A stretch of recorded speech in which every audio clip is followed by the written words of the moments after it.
खेसारी लाल के घर पहुंचा बुलडोजर। क्या भोजपुरी स्टार को पंगा पड़ गया महंगा? कई विवादित बयानों के बाद गिरी गाज।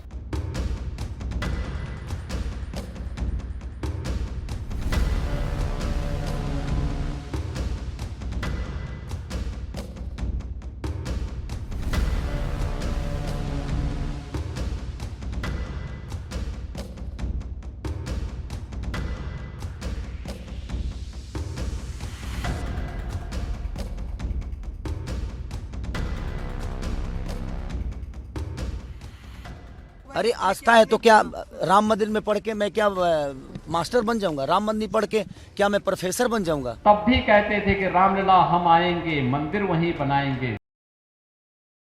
खेसारी लाल यादव बीते कई दिनों से कुछ न कुछ ऐसे बयान दे रहे हैं जिनकी वजह से वो विवादों में आ रहे हैं। कभी राम मंदिर को लेकर वो ये कहते हैं कि राम मंदिर में पढ़कर कोई अफसर नहीं बन जाता, कभी वो यूपी के मुख्यमंत्री योगी आदित्यनाथ को खुली चुनौती देते दिखाई देते हैं। वो ये कहते दिखते हैं कि एक बार योगी को बिहार की हकीकत को जानना चाहिए। जब से उन्हें आरजेडी ने छपरा से टिकट दिया है तब से वो इसी तरह के बयान दे रहे हैं जो अपने आप में विवाद का कारण बन जाते हैं। हालांकि इस चुनावी रसाकशी के बीच खेसारी लाल यादव की मुश्किलें बढ़ गई क्योंकि उनके घर पर बुलडोजर की आंच पड़ने वाली है। बिहार में चुनावी भागदौड़ के बीच में खेसारी लाल यादव के घर पर संकट आ गया। खेसारी लाल यादव का मीरा रोड स्थित बंगले पर जो महाराष्ट्र में है उस पर बुलडोजर का साया मंडरा रहा है। मीरा भायंडर नगर निगम यानी एमबीएमसी ने उन्हें उनके बंगले में अवैध निर्माण के संबंध में कड़ा नोटिस भेजा है। इसमें कहा गया है कि अभिनेता ने खुद अनधिकृत कंस्ट्रक्शन नहीं हटाया तो निगम का अतिक्रमण विभाग बलपूर्वक इसे ध्वस्त कर देगा।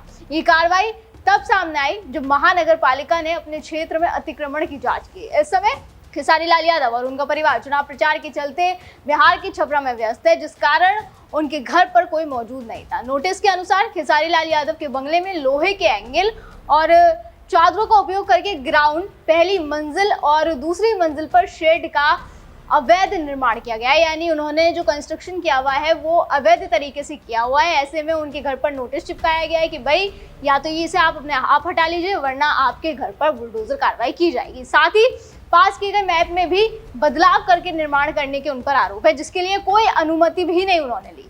महानगर पालिका की वार्ड समिति ने शिकायत मिलने के बाद स्पॉट का मुआयना किया, फिर इस अवैध कंस्ट्रक्शन की पुष्टि की, जिसके बाद खेसारी लाल यादव को तुरंत ये निर्माण खुद से हटाने के आदेश दिए गए। खेसारी का नया बंगला जिसमें खेसारी का स्टूडियो भी है, ये स्टूडियो मुंबई से सटे मीरा रोड इलाके में है। जैसे कि मैंने अभी बताया, स्टूडियो का नाम KKR27 प्राइवेट लिमिटेड है। साल भर पहले ही खेसारी ने इसकी शुरुआत की थी। अब इस बंगले में कुछ अवैध निर्माण को लेकर मीरा भायंडर महानगर पालिका ने खेसारी लाल को नोटिस भेजा है। अगर खेसारी खुद से इसे नहीं हटाएंगे तो महानगर पालिका इसके खिलाफ कार्रवाई करेगी और उसका खर्च भी खेसारी लाल यादव से वसूला जाएगा।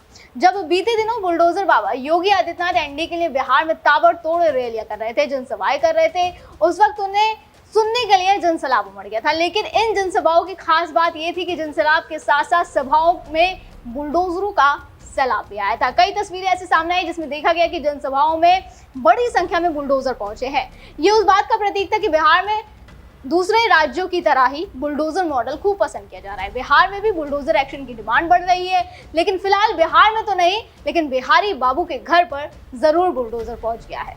चूंकि खेसारी लाल यादव बिहार के छपरा से चुनाव लड़ रहे हैं तो मीडिया वालों ने उनसे चुनाव के साथ साथ नोटिस के बाबत भी सवाल पूछा। तो उन्होंने कहा कि मुझे खुशी है कि इतना ज्यादा मतदान हुआ, लोग अपने बच्चों के भविष्य के लिए वोट कर रहे हैं। ईश्वर आने वाली पीढ़ी को बेहतर शिक्षा और रोजगार प्रदान करे। अपने मुंबई स्थित आवास को लेकर फिर उन्होंने बोला कि कोई बात नहीं, ये कड़ी मेहनत से बना, अगर ईश्वर को यही मंजूर है तो कोई बात नहीं, सपनों का महल है, ये फिर बन जाएगा। जरूरी क्योंकि मैंने खून पसीने से उस घर को बनाया है। बाकी भगवान क्या चाहता है मुझसे नहीं पता। हर चीज मेरे साथ गलत ही हो रहा है। गलती मैं नहीं चाहता था राजनीति बना, लेके हुआ, बट कोई नहीं। खेसारी लाल यादव ने अपने बूथ पर पहुंचकर वोट भी डाला। उस वक्त भी खेसारी ने राम मंदिर को लेकर विवादित बयान दिया। उन्होंने कहा कि राम मंदिर आस्था से भले ही जुड़ा है पर वहां पढ़कर कोई मास्टर या प्रोफेसर नहीं बन जाएगा। अरे आस्था है तो क्या राम मंदिर में पढ़ के मैं क्या मास्टर बन जाऊंगा? राम मंदिर पढ़ के क्या मैं प्रोफेसर बन जाऊंगा कि मैं अफसर बन जाऊंगा? नहीं, वो आस्था है, वो अलग विषय है। लेकिन शिक्षा से इंसान देश चला सकता है। शिक्षा जरूरी है। मैं यही बोलता हूँ कि आप राम मंदिर बनाओ, जो भी बनाना है, मस्जिद बनाओ, सब बनाओ, बट शिक्षा के लिए भी, हमारे बच्चों के भविष्य के लिए भी काम करो ना, हमारे लिए रोजी रोजगार भी तो दो। मैं उसके लिए ट्रम्प को वोट करेंगे हम? नहीं ना, हम तो आपको ही किए हैं। तो ये चलती रहेगी। बिल्कुल कायम हूँ मैं ये नहीं कह रहा हूँ कि मत बनाओ, मैं कह रहा हूँ राम मंदिर बनाओ, लेकिन बेहतर यूनिवर्सिटी भी दो हमारे बच्चों के भविष्य के लिए। ये वही केसारी लाल है जो कभी राम मंदिर की प्राण प्रतिष्ठा के दौरान राम भजन करते पाए गए थे, लेकिन आरजेडी से टिकट मिलते ही उन्होंने ऐसे बयान देने शुरू कर दिए जिस पर सवाल ये भी कि क्या ये चुनाव लड़ने की महज एक लालसा थी। इससे पहले भी राम मंदिर पर बयानबाजी के कारण केसारी लाल पवन सिंह, रवि किशन, निरहुआ और मनोज तिवारी के निशाने पर आ चुके हैं। निरहुआ ने तो यहाँ तक कह दिया था कि भाई उन्हें कोई समझाए और इस बात पर माफी मांगे। यही नहीं, सीएम योगी को चेतावनी देते हुए खेसारी लाल ने बोला था कि योगी को एक बार बिहार की हकीकत जाननी चाहिए। वो भी किसी नेता के मुंह से जंगल राज सुन लिए हैं, क्योंकि वो तो कभी बिहार रहे नहीं, ना ही अभी रहते हैं। मुझे लगता है कि उनको छपरा आकर एक बार घूमना चाहिए, यहाँ की गलियों को देखना चाहिए, यहाँ के व्यापारियों का दर्द देखना चाहिए, तब शायद उनको पता चलेगा कि लोग क्यों सरकार बदलना चाहते हैं। कुल मिलाकर अब सियासत में आते ही उनकी मुसीबतें बढ़नी शुरू हो गई। दर्शकों, इस खबर पर आपका क्या कहना है हमें कमेंट करके जरूर बताएं। फिलहाल आज की वीडियो में बस इतना ही, अगली बार फिर होगी मुलाकात। आप देखते रहें DNP इंडिया, हर खबर भरोसे के साथ।